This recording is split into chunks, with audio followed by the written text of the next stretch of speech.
The guy who's speaking, Brandon Burchard, big 9-figure entrepreneur, whatever, he talked about have a deadline email sequence that creates that sense of urgency and scarcity to push people to buy after you pitch. Because if you just pitch on a Monday and then ghost them, people are going to forget by Friday. And so I ended up creating a deadline sequence, and it was about like 6 or 7 emails, like maybe like 10 emails or something like that. Hey everyone, welcome back to the Walk to Wealth podcast. If you're tuning in on YouTube or any of the podcast directories, make sure to do yourself one teeny tiny little favor and make sure to give us a follow, because I don't want you to miss out on any of the amazing episodes we got coming out this year so far. So without further ado, let's get right into this one. So now we're going into Kajabi Hero Live. I already told you about a bunch of conferences. We're in mid 2023, right? This is conference number 6 out of 12 that I've been to. So we're literally right at the halfway point, and this is an amazing point because Kajabi Hero Live was easily by far the most impactful conference in terms of tactical, practical business stuff that I could easily apply and implement into my business.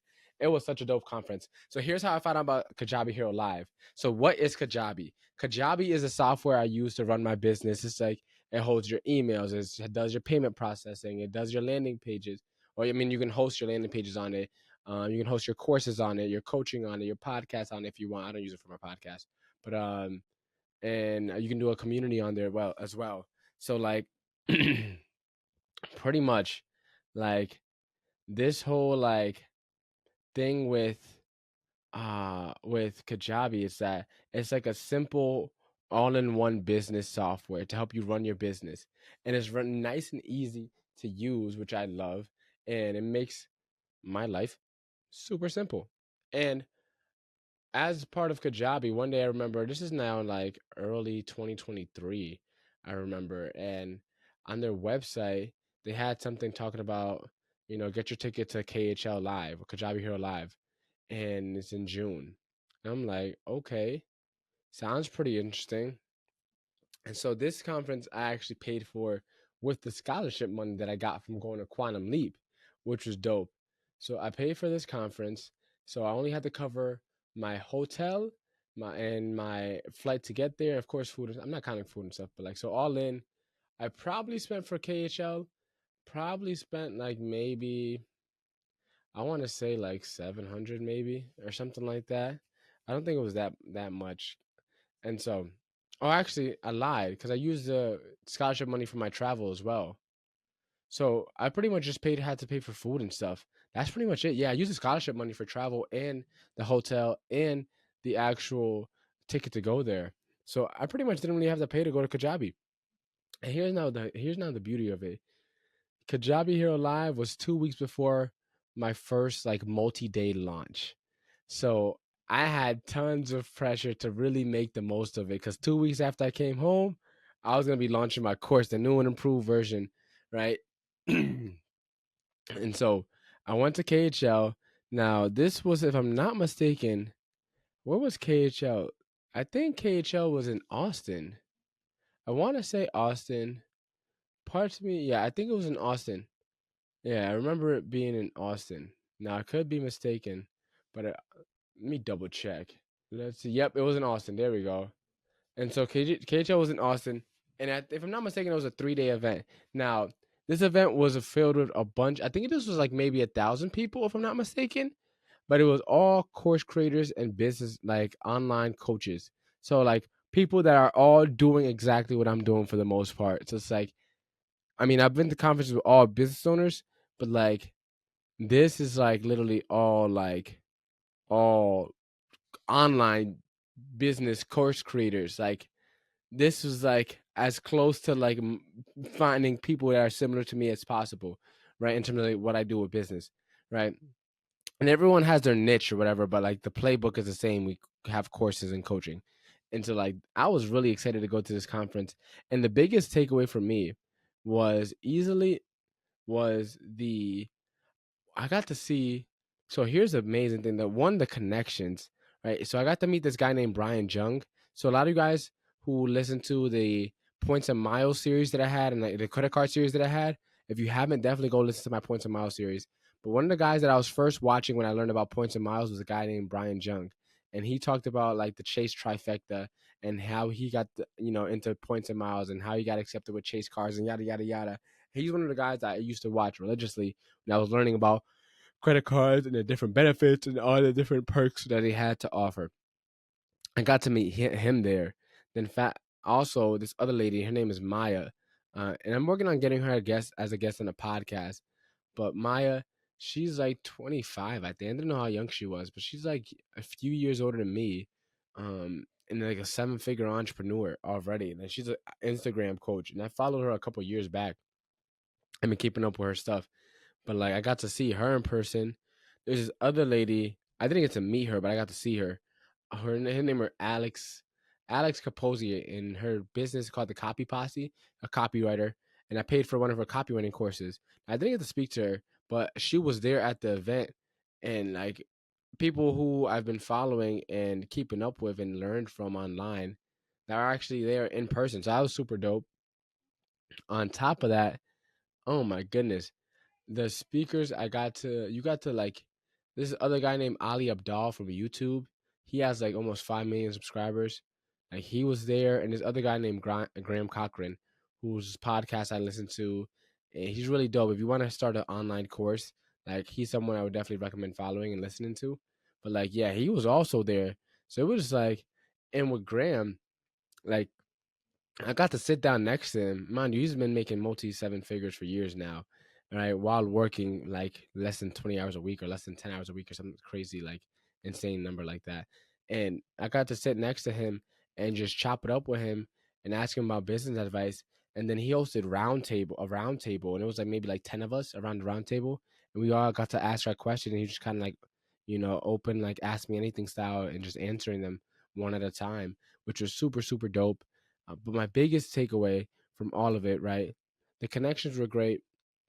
No, and I'll get back to it. But the biggest takeaway was learning about what's called a deadline email sequence. Now, this is super technical. It may sound super technical, but all it is whenever you launch something, right? Let's say I launch something on Monday, random any day on Monday, right?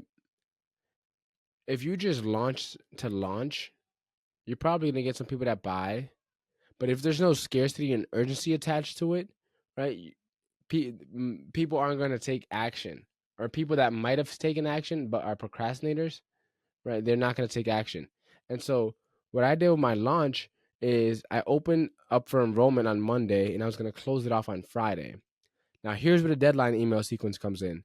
I was planning on opening it up on Monday and closing it on Friday, and that was that. Like after I pitch on Monday, like I wasn't gonna send any reminders. And now I know it sounds super simple, but the guy who's speaking, Brandon Burchard, big 9-figure entrepreneur, whatever, like he talked about have a deadline email sequence that like creates that sense of urgency and scarcity to push people to buy after you pitch. Because if you just pitch on a Monday and then ghost them, people are gonna forget by Friday. And so I ended up creating a email pitch template. I mean, a deadline sequence, and it was about like 6 or 7 email, like and maybe like 10 emails or something like that. And then scattered across the time span, and that tip alone helped me get an additional 13 people enrolled in my course. Like that tip alone was worth the trip to at least my next 10 Kajabi Hero lives. Like that was one of the most valuable things that I learned in business is having a good deadline sequence.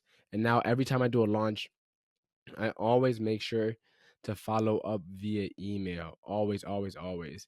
Another thing that a big takeaway was again the connections. Shout out to Wade Galt. I interviewed him a while back as well. He's called the 3 day weekend entrepreneur. Like he's all about, having a 3 day weekend work week or whatever. And I got to meet him in person after I already interviewed him on the podcast and interviewed him for my summit. And he was super dope. Like he was really, really cool, real down to earth. And he gave me a lot of good advice, a lot of gems. So I'm just glad and thankful to have been able to come across him and meet him. I met another guy named Kyle.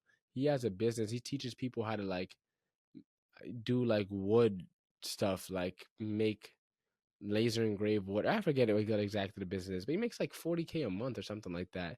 The other guy who has something very similar, also like a couple years older than me, making like 40, 50K a month, which is crazy. Like people that are not that much older than me that just got it popping through digital products and services.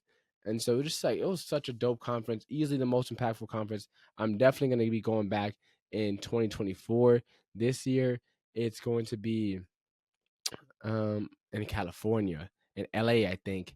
And the beauty of this conference is that all the people that go are all you have to be a Kajabi member in order to go. Everyone understands what you're talking about. We all use Kajabi. And then the last big takeaway is that was the first time I ever went to a speakeasy, and it was dope. Cause like I remember I drove my scooter. It was off site, and like there was this door in some random building, and I seen a couple people walking in groups. I was looking for groups to see, because I got to I used one of the scooters in Austin. You can scooter around everywhere. I get to the spot and I'm looking for all right, where on earth am I going? And I see a group that look a little sus, and I'm like, all right, they're definitely looking for something. They don't look like they know exactly where they're going, and so I ended up following behind them and walk in, and like it was like almost a portal into another dimension. We walked up some steps, and then next thing you know, we open the door, and it's like a whole like secret entrance to like a bar. And it was a real tight knit bar, and I honestly I forget exactly who I was talking to that night, but I just remember having some good. I didn't drink. It just you go to a lot of these events, you meet a lot of people. It's kind of difficult to remember everyone, especially when you're learning the whole time, right? But I made some dope connections, and man, the Kajabi, that was a really good time. Very intimate conference, very good networking. I loved like the way they scheduled out everything and how they intentionally made it like made opportunities to network and meet other creators in the space. So like as I said, one of my favorite conferences in terms of like fun, but also my most impactful conference in terms of value. I would highly recommend. Only downside is you have to be a Kajabi member. But like yo, I got to meet the CEO, the super down to earth guy, the chief of product.